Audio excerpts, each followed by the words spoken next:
vamos a ver la mirada global del encadenamiento productivo en esa construcción de un sistema de actores alternos, de alternativos al sistema preponderante.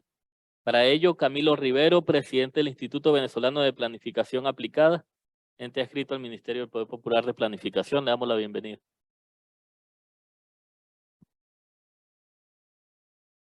Por ahí lo vi. Ese. Ese. Es la posible. Ese.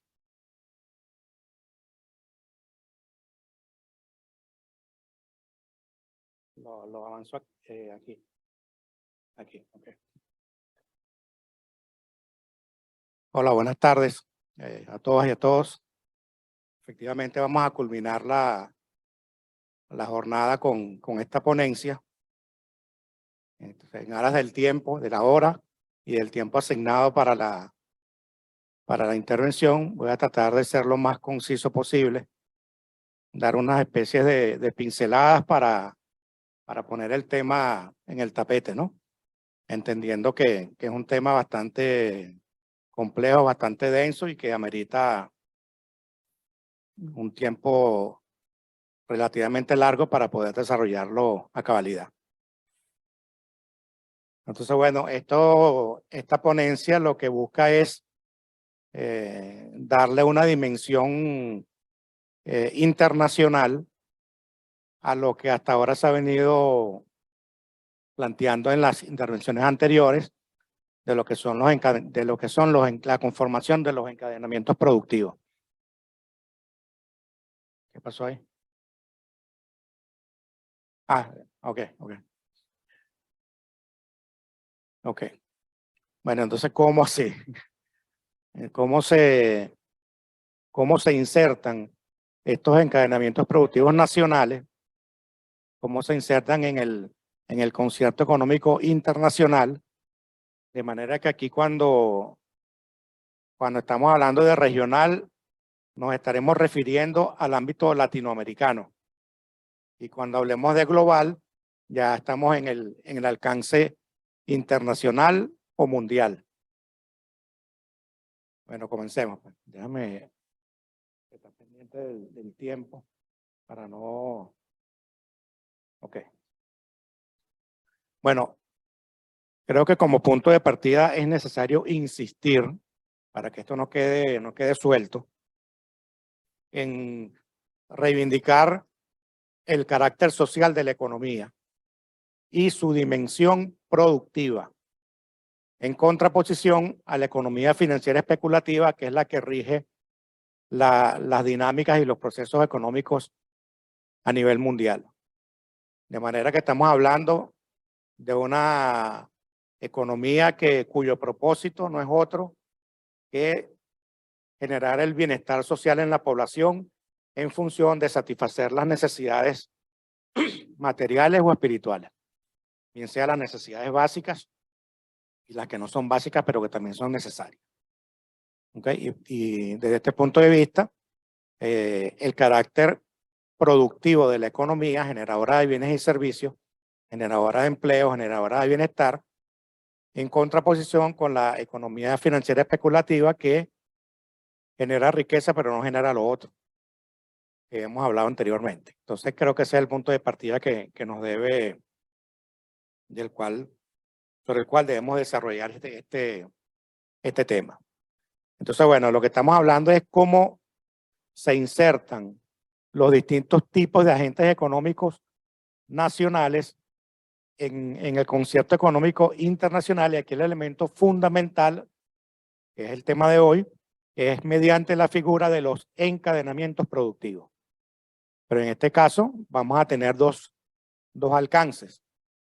Uno que tiene que ver con los esquemas de integración económica latinoamericana y otro con los esquemas contrahegemónicos que apunten a la multipolaridad del nuevo orden económico mundial. Que ya lo acaba de asomar Ginder en su intervención. De manera que cuando hablamos de los distintos agentes económicos nacionales, también lo detalló Ginder, en el sistema de actores. Están las empresas públicas, las empresas privadas. En el caso de las empresas privadas pueden ser grandes empresas, pequeñas empresas, medianas empresas, las empresas de carácter comunal, que aquí también se tocaron. O sea, todo el sistema de actores que tienen una integración y una dinámica para poder avanzar en el modelo heterodoxo que nos estamos planteando como sociedad en este momento histórico. Entonces vamos a los esquemas de integración económica latinoamericana.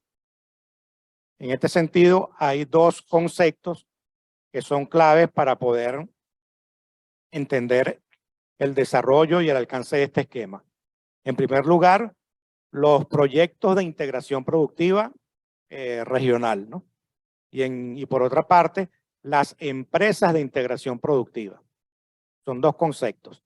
En el primer caso, estamos hablando de procesos productivos, procesos económicos productivos en el ámbito latinoamericano, donde cada una de las empresas que están asentadas en los distintos países que forman parte de esos esquemas de integración, pueden participar en los distintos eslabones que tienen esas cadenas productivas. Por supuesto, en función a los perfiles y al balance que aporta cada país, en este caso al balance productivo que aporta cada país para la conformación de esas cadenas productivas. Y esto nos trae a colación una categoría que el comandante Chávez fue muy insistente en su momento, que era la construcción del mapa de las mercancías y el mapa de los actores productivos. Eso él le dio mucha insistencia cuando se estaba conformando el ALBA. Allí donde fue bien contundente en ese planteamiento. Entonces se trata de identificar cuáles son esas potencialidades, cuáles son esas fortalezas, cuáles son esas capacidades de cada uno de los países y de cada una de las empresas que existen en cada uno de los países para que se puedan insertar en esos eslabones productivos y se puedan conformar efectivamente tanto proyectos de integración productiva como empresas de integración productiva. La diferencia está en que cuando hablamos de empresas de integración productiva estamos hablando de un proceso productivo donde las distintas empresas que participan en ese proceso, su composición accionaria es común. ¿Okay? Esto tiene casi que una equivalencia con la categoría de las transnacionales que tienen la casa matriz y tienen las filiales, de manera que hay una relación no solamente comercial, no solamente productiva, sino también una vinculación accionaria. Y eso le da una connotación de mucho más largo aliento por esa vinculación. De manera que, en contraposición, los proyectos pueden tener una duración mucho más corta y en función de los objetivos específicos que se persiguen. De hecho, aquí hay dos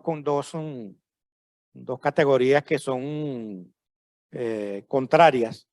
Ya mencioné lo que son las corporaciones transnacionales y en cuanto al ALBA se creó o se planteó la figura de las empresas transnacionales, ¿okay? Que tienen una lógica y una dinámica productiva totalmente distinta, incluso antagónica a lo que son las corporaciones transnacionales.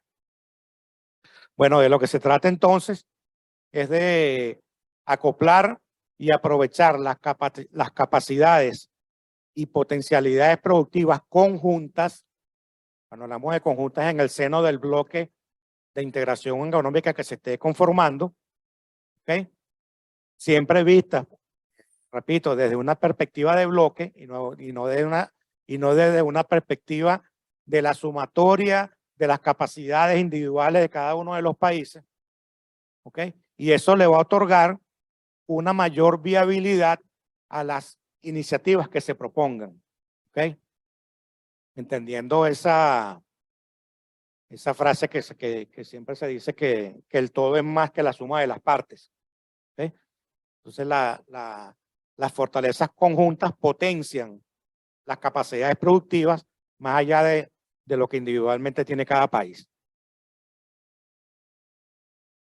Ahora, para que esto pueda efectivamente ser viable, se deben diseñar las distintas estrategias económicas que permitan mejorar las condiciones de acceso de las empresas a esos esquemas de integración y poder insertarse tanto en los mercados regionales como en los mercados internacionales, entendiendo que estos mercados tienen unos niveles de competitividad que deben ser atendidos para que efectivamente podamos insertarnos con éxito y podamos sostenernos en el tiempo con los bienes y servicios transables que vamos a comercializar en esos espacios.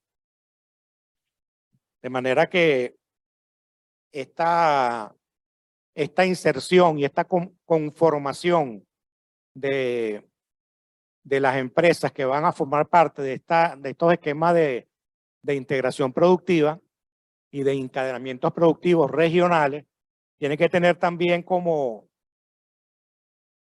un objetivo fundamental el tema de la democratización y la desconcentración de los procesos productivos. De manera que lo que son las pequeñas y las medianas empresas puedan insertarse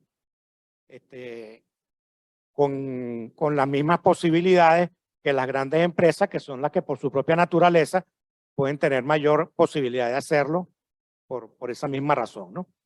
Incluso una de las estrategias que están planteadas en este sentido, lo asomó Pedro en su intervención, tiene que ver con los conglomerados, de manera que las grandes empresas estatales que estarían en estos encadenamientos productivos, estarían en los eslabones neurálgicos, en los eslabones estratégicos, ¿ok?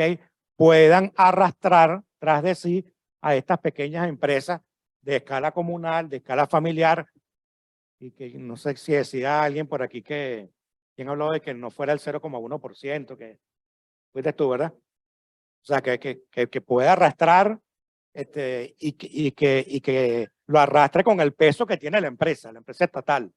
¿Okay? Y eso es una estrategia que también tuvo en su momento, fue planteada y también estaba atada, Pedro, al esquema del punto y círculo. También fue planteada en ese momento. Bueno, para ir avanzando. Entonces, bueno, de lo que se trata es del aprovechamiento de los diversos y cuantiosos recursos naturales que posee la región, de manera que se puedan desarrollar aguas abajo, como comentaba Patricia, los demás componentes de la cadena productiva. Entonces, tener como punto de partida el sector primario, como también lo asomaba Edgar en su intervención, que es donde están la riqueza de las materias primas y los recursos naturales, pero tener un desarrollo aguas abajo en los distintos eslabones de las cadenas productivas, de manera que cada uno de esos eslabones genere valor agregado, ¿ok? Y pueda tener su culminación en los bienes intermedios, bienes de consumo final, bienes de capital, dependiendo, por supuesto, de la naturaleza de la cadena que se trate y de las posibilidades ciertas que tengan cada uno de los países en avanzar en esa dirección. Entonces estamos hablando de construir un sólido entramado productivo a los fines de alcanzar el desarrollo conjunto en los distintos eslabones que conforman ese entramado y donde las empresas puedan insertarse con la mayor facilidad posible. Y para eso el Estado, en su función rectora de este proceso, debe diseñar las políticas económicas que permitan efectivamente que esa inserción pueda ocurrir con éxito, bien sea políticas monetarias, políticas cambiarias, políticas fiscales, políticas comerciales, etc. ¿Okay? De manera que la rectoría del Estado en esta estrategia es fundamental para el éxito de esta inserción. Esto tiene también otro objetivo, que es potenciar el escalamiento productivo en función de la naturaleza, de las dimensiones y las características de la empresa, de las empresas que participen en esos encadenamientos productivos. ¿Ok? De manera que esto es fundamental, porque si estamos hablando de unas cadenas productivas internacionales, el tema de las escalas es un tema de primer orden. En cuanto a lo latinoamericano. Ahora, en cuanto al segundo punto, que es los esquemas contrahegemónicos que apuntan a la multipolaridad del nuevo orden económico mundial, de aquí estaríamos hablando, en primer lugar, de alianzas estratégicas con los nuevos centros emergentes. Ya lo asomó Ginder con respecto a los BRICS y a la alianza contrahegemónica ruso-china, pero teniendo cuidado de no reproducir los esquemas centro-periferia, porque si no, no estaríamos haciendo nada. O sea, lo que estaríamos es cambiando de centro hegemónico y seguiríamos siendo un país dependiente. De manera que se trata de pasar de un país dependiente a una relación de interdependencia. ¿Ok? Y esto sí no lo asomó Ginder, pero obviamente que estaba en el espíritu, que aquí destaca el megaproyecto chino de la nueva ruta de la seda. ¿Okay? Porque es un proyecto a escala global, es un proyecto donde está, en su concepción, está visualizado los encadenamientos productivos en función de lo que puede aportar cada uno de los países que conformen ese proyecto, y Venezuela debe insertarse allí. Por supuesto, eso sería una alianza entre ambos países, y con lo que Venezuela pueda aportar, más allá de ser un país petrolero que aportaría a las fuentes energéticas y los otros minerales importantes que tienen en los procesos productivos, pero que más allá de eso podamos tener una inserción mucho más sólida en términos de los encadenamientos. Replantear el proceso de fragmentación y deslocalización de los procesos productivos que impusieron las corporaciones transnacionales en el ámbito internacional.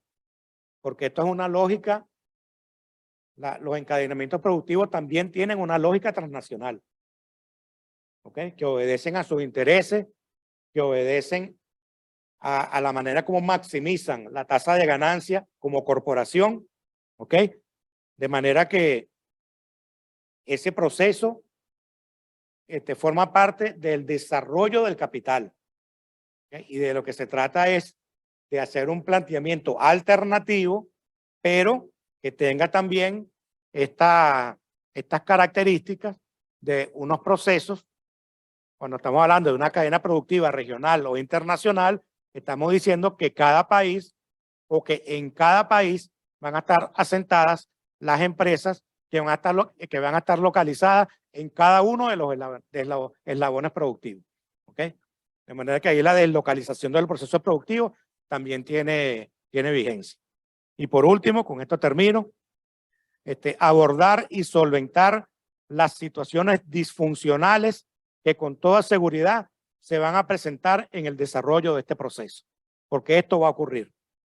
Esto va a ocurrir porque estamos insertos en una dinámica y en una lógica de lo que es el orden económico mundial, que está con una, vamos a decirlo otra vez, con una lógica distinta a esto. Y en esa incompatibilidad, allí se van a presentar eso que uno llama coloquialmente, que se nos va a trancar el serrucho en cualquier momento, y tenemos que diseñar políticas y estrategias que destraben esas situaciones, que pueden ser de fácil resolución o pueden ser situaciones complejas, situaciones difíciles que no va a ser de fácil resolución. De manera que, dependiendo de la magnitud y de la complejidad de esas situaciones disfuncionales que entraven estos procesos, entonces, bueno, en esa misma medida debemos atenderlas con las estrategias y las políticas adecuadas en el ámbito internacional para poder avanzar en esta dirección. Bueno, lo dejo hasta aquí. Gracias.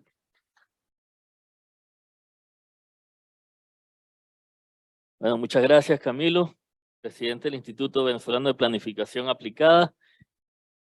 Con esta presentación, con este tema, ya con la mirada internacional, podemos decir que hemos cerrado el curso de hoy de formación masiva en planificación popular, cadenas productivas y sistema alternativo de actores. La invitación es para todas y todos. La asistencia para el próximo taller en formación masiva el próximo jueves, que pueden seguir a través de las redes de la Escuela Venezolana de Planificación y del Ministerio del Poder Popular de Planificación, el cual va a ser público ya la presentación del próximo taller, que por lo que tengo comentado y por el título de próxima actividad va a estar muy interesante, el cual invitamos a todas y todos a participar. Resumir del taller de hoy, los dos bloques que hemos tenido, el bloque de experiencias, donde vimos el tema de parques industriales, el tema de la región hortícola de Piso Alto, la experiencia en Mérida, la experiencia de, muchas gracias, la experiencia de las comunas, el circuito económico comunal, y por supuesto la experiencia del motor farmacéutico, que estuvo muy interesante todo el encadenamiento productivo hasta la cadena del aluminio. Y la parte metodológica, el bloque metodológico, donde vimos el componente espacial, componente territorial con el viceministro Edgar, el componente del sistema de inversión asociado a las cadenas productivas, la metodología de abordaje y el tema de los injertos productivos a través de la vicepresidencia de planificación.